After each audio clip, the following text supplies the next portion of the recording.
The jungle does not whisper tonight. It screams in the frequency of insects. Deep in the humidity of the Kerala backwaters, the air tastes like copper and rot. High above the village, the fruit bats hang like shriveled leather bags. They are the reservoirs, the ancient vessels of a sleeping god. One bat wakes, its eyes reflecting the moonlight, black and wet. It coughs, a tiny, wet sound that sprays invisible death onto the date palm sap pot below. The sap is sweet, sticky, and now hopelessly corrupted. Morning comes with a deceptive, golden haze. Ravi, the sap collector, climbs the tree with the agility of a man who has done this for 40 years. He does not see the bat urine mixed with the sap. He dips his finger into the pot and tastes the raw sugar. It is the last sweet thing he will ever taste. By noon, the headache starts behind Ravi's eyes, sharp as a needle. By dusk, he is shouting at his wife, but the words are gibberish. Dr. Elias Thorne sits in his small clinic, wiping sweat from his glasses. The fan overhead clicks rhythmically. A metronome for the coming disaster. The door bursts open, and Ravi is dragged in by two terrified sons. He is burning, Doctor. He is burning from the inside. Elias touches Ravi's skin. It feels like touching a kettle. Ravi's eyes are wide, pupils dilated so much. The irises are gone. Lights, Ravi whispers. The lights are too loud. Elias frowns. Synesthesia. Sensory cross-wiring. This is neurological. He grabs a flashlight and checks Ravi's throat. The uvula is swollen, pulsing like a second heart. Suddenly, Ravi lurches forward and vomits a thick, black sludge. It hits the floor with a heavy splatter, smelling of fermented fruit and iron. Elias steps back, his heart hammering against his ribs. Get him to the bed. Strap him down, now. The sons hesitate, looking at the black bile. Do it! Elias screams, breaking his usual calm. Ravi begins to convulse, his back arching off the mattress. The sound of his joints popping echoes in the small room. Elias puts on a mask, his hands shaking slightly. He draws blood. The vial fills with a liquid too dark, too thick. Under the microscope, the cells are not just dying, they are exploding. Encephalitis. Elias mutters. But this speed ... It's impossible. Outside, the village dogs begin to howl in unison. Ravi's wife, Priya, enters the room, weeping. She reaches for her husband's hand. Don't touch him, Elias warns, but he is too late. Priya wipes a streak of saliva from Ravi's chin. Ravi stops moving. He freezes. Statue still, he slowly turns his head toward Priya. His jaw unhinges slightly, a low growl emanating from his chest. This is not a zombie movie. This is rabies on steroids. It is the Nipah virus, but it has learned how to run. Ravi lunges against the straps, the leather creaking under the strain. He bites his own tongue, severing the tip. Blood sprays across Priya's face, mixing with her tears. She screams, wiping the blood into her eyes. Direct mucosal contact. Infection is instantaneous. Elias drags Priya back, shoving her into the hallway. Lock the door, he yells to the sons. Inside the room, Ravi begins to bash his head against the metal bed frame. Thud. Thud. He is trying to relieve the pressure in his swelling brain. Elias runs to his radio, trying to call the city hospital. Static. Just white noise and the sound of the jungle. From the locked room, the thuds change to a wet crunch. The skull has given way. Silence follows, heavier than the heat. Elias looks at Priya. She is hyperventilating. She looks up at him. My head hurts, Doctor. Elias feels a cold dread wash over him. It has been less than an hour.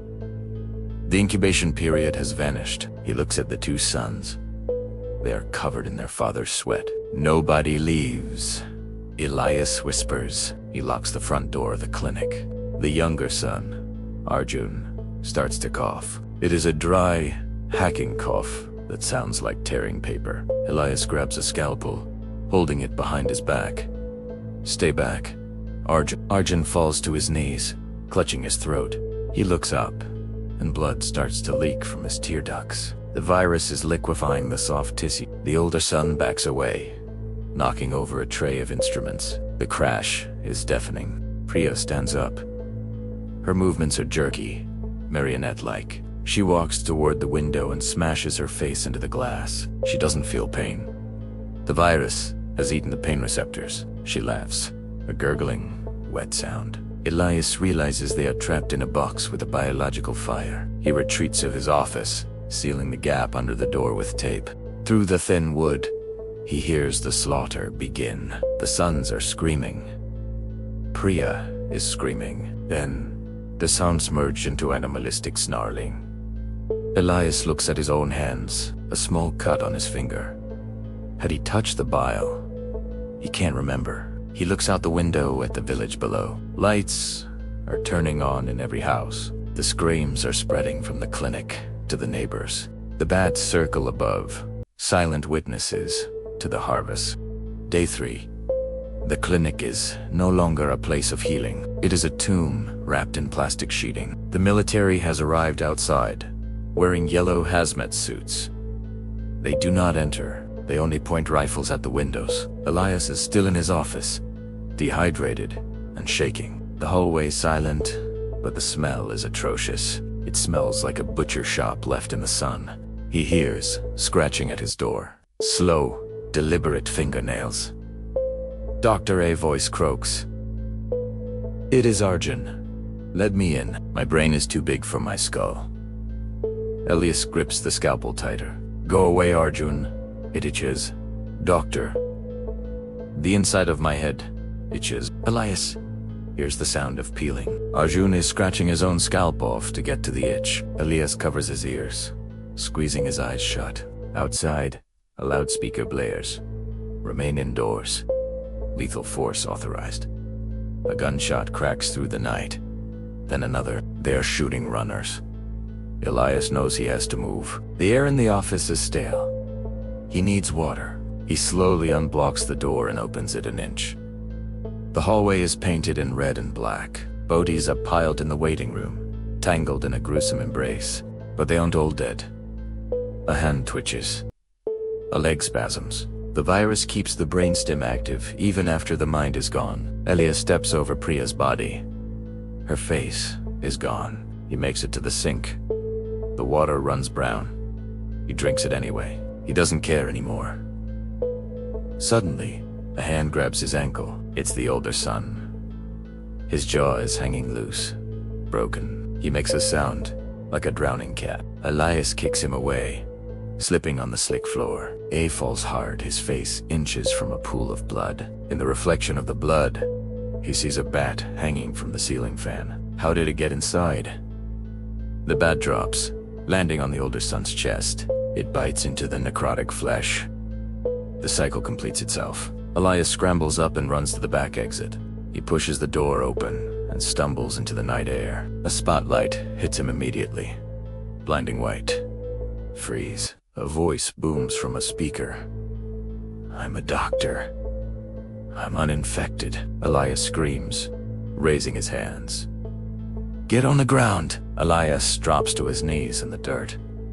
He sees the village ITs burning. Soldiers are using flamethrowers on the huts. The screams of the villagers mix with the roar of the fire. This isn't containment. This is erasure. A soldier approaches Elias, gun raised through the visor. Elias sees fear in the man's eyes. Check him, the commander orders. The soldier steps forward with a thermometer gun. He scans Elias's forehead. The soldier pauses. He looks at the gun. Temperature is 104. Sir, Elias's blood runs cold. No, that's impossible. It's the heat. He is hot, the soldier says, backing away. Please, Elias begs. I feel fine, but as he says it, a cough tickles his throat. A small, dry cough. The commander sighs. Protocol 7. The soldiers raise their rifles, Elias dives into a drainage ditch just as the bullets fly. Mud and filth cover him. He crawls into the darkness. He is now hunted by both the living and the dead. He crawls under the floorboards of a nearby house. Above him, he hears heavy boots.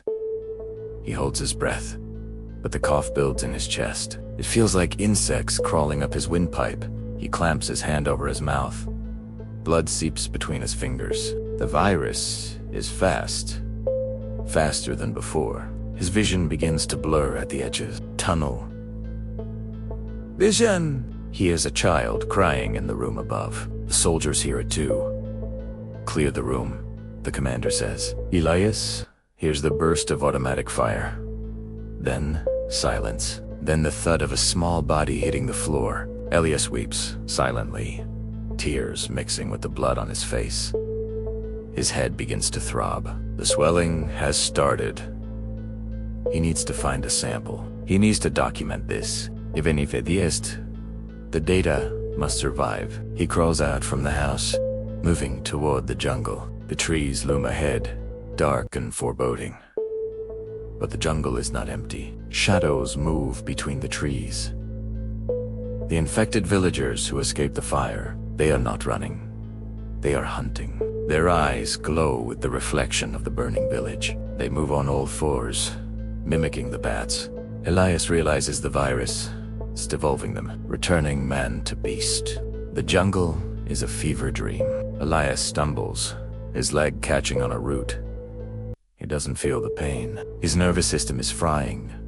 He looks at his watch, but the numbers are melting. Time is a liquid, he whispers. He coughs again, spitting out a piece of lung tissue. It looks like a crushed strawberry on the jungle floor.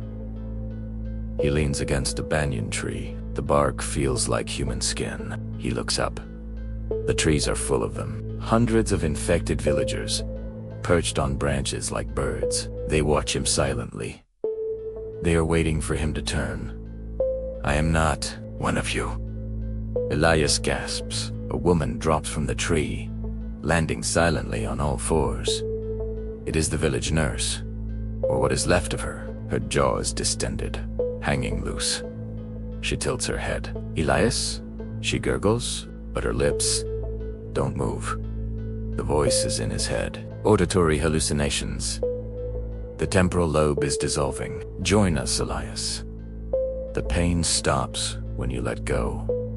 He swings a stick at her. She dodges effortlessly. She is faster than a human should be. Elias runs. He runs blindly into the dense undergrowth. His heart beats at 200 beats per minute. His veins feel like they are filled with boiling oil. He collapses near a stream. He looks at his reflection in the water. One of his eyes has turned completely red.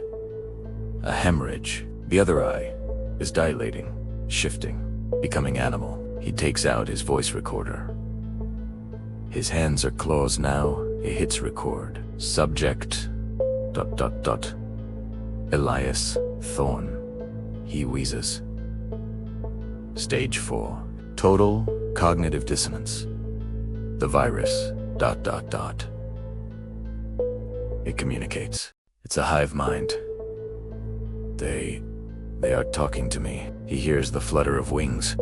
Not above him. Inside him. He can feel wings beating against his ribcage. He rips his shirt open. His chest is bruising, turning black and blue. Something is pushing from the inside. He laughs.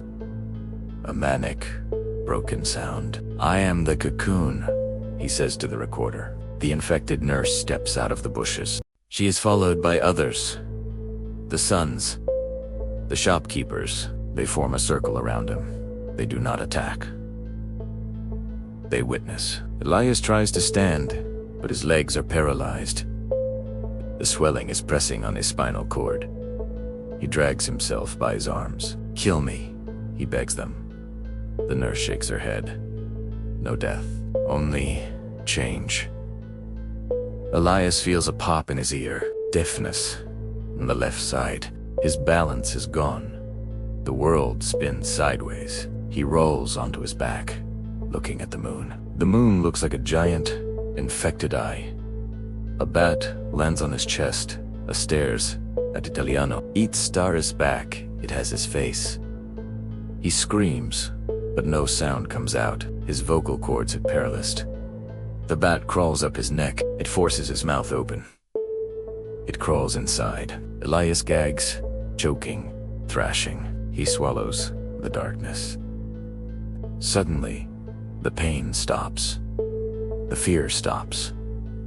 He stands up. He doesn't know how, but he stands. He looks at the circle of infected. They look beautiful now. Their rod glows with a bioluminescent aura. He looks at his hands. They are strong, sharp. He remembers he was a doctor, but that feels like a dream from 1,000 years ago. He hears a noise in the distance. The chop, chop. Gulp.